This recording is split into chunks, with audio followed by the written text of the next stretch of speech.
Hi praise the Lord. அருமையான பிள்ளைகளே, உங்களுக்கு இன்றைக்கி சில்ட்ரன்ஸ் டே வாழ்த்துக்களை முதலாவது சொல்லிக் கொள்கிறேன். உங்களுக்கு ஒரு குட் நியூஸ் சொல்லட்டுமா? உங்கள் வீட்டில் உங்கள் அப்பா, அம்மா, அக்கா, அண்ணன் எல்லாருக்குமே, இந்த உலகத்தில் எல்லாருக்குமே நீங்கள் தான் ரோல் மாடல்னு ஆண்டவர் சொல்கிறாரு. ஹல்லேலூயா. ஹாப்பியா? நீங்கள் தான் ரோல் மாடல். பைபிளில் மத்திய சுவிசேஷத்தில் 18வது அதிகாரம் 3வது வசனம் சொல்லுது, நீங்கள் மனம் திரும்பி பிள்ளைகள் போல் ஆகாவிட்டால் பரலோக ராஜ்யத்தை பிரவேசிக்க முடியாதுன்னு சொல்லி பெரியவங்களை பார்த்து ஆண்டவர் சொல்கிறார்.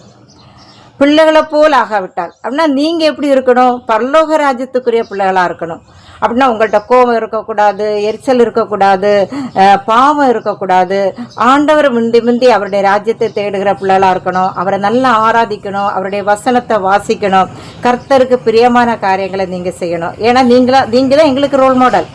அப்போது பரலோக ராஜ்யத்துக்குள்ள காரியங்களை நீங்கள் தேடணும். படிப்பு எல்லாமே உங்களுக்கு ஆண்டவர் கொடுப்பார். அப்படி நீங்கள் தேடும்போது ஆண்டவர் உங்கள் படிப்பு, உங்கள் கேரியர், உங்கள் ஃபியூச்சர் எல்லாவற்றையும் ஆண்டவர் பிரைட்டாக வச்சுருப்பார். அதனால் நீங்கள் தான் எங்களுக்கு ரோல் மாடல். அந்த வசனத்தில் அடுத்து என்ன சொல்லுதுன்னா, பிள்ளைகளை போல தன்னை தாழ்த்துகிறவன் எவனோ அவனே பரலோக ராஜ்யத்தில் பெரியவனாக இருப்பான். இன்னைக்கு எங்களுக்கு ஆண்டவர் சொல்லுகிற ஒரு காரியம், உங்களை வைத்து எங்களுக்கு ஆண்டவர் சொல்கிறார், அவங்கள போல தாழ்ச்சியாக இருக்கணும். அப்போ நீங்கள் எப்படி இருக்கணும்?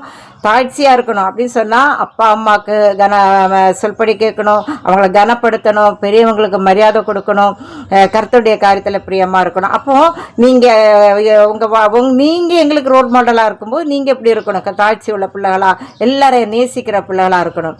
ஆனால் இங்கே ஆப்பிரிக்காவில் அங்கே டான்சானியா ஊரில் ஒரு நல்ல ஒரு பிள்ளைகளுடைய நல்ல ஒரு கேரக்டர் நான் பார்த்தேன். சின்ன பிள்ளைங்கள் யாரை தெரியாட்டாலும் சரி, பெரியவங்களை பார்த்தா அவங்க வணக்கம் சொல்லாமல் போகவே மாட்டாங்க, அவ்வளோ மரியாதை கொடுப்பாங்க. அதனால் உங்கள் வாழ்க்கையில் நீங்கள் பெரியவங்களுக்கு மரியாதை கொடுங்க, கர்த்தரை நேசிங்க, கர்த்தர் உங்களை ஆசீர்வதிப்பார். God bless you.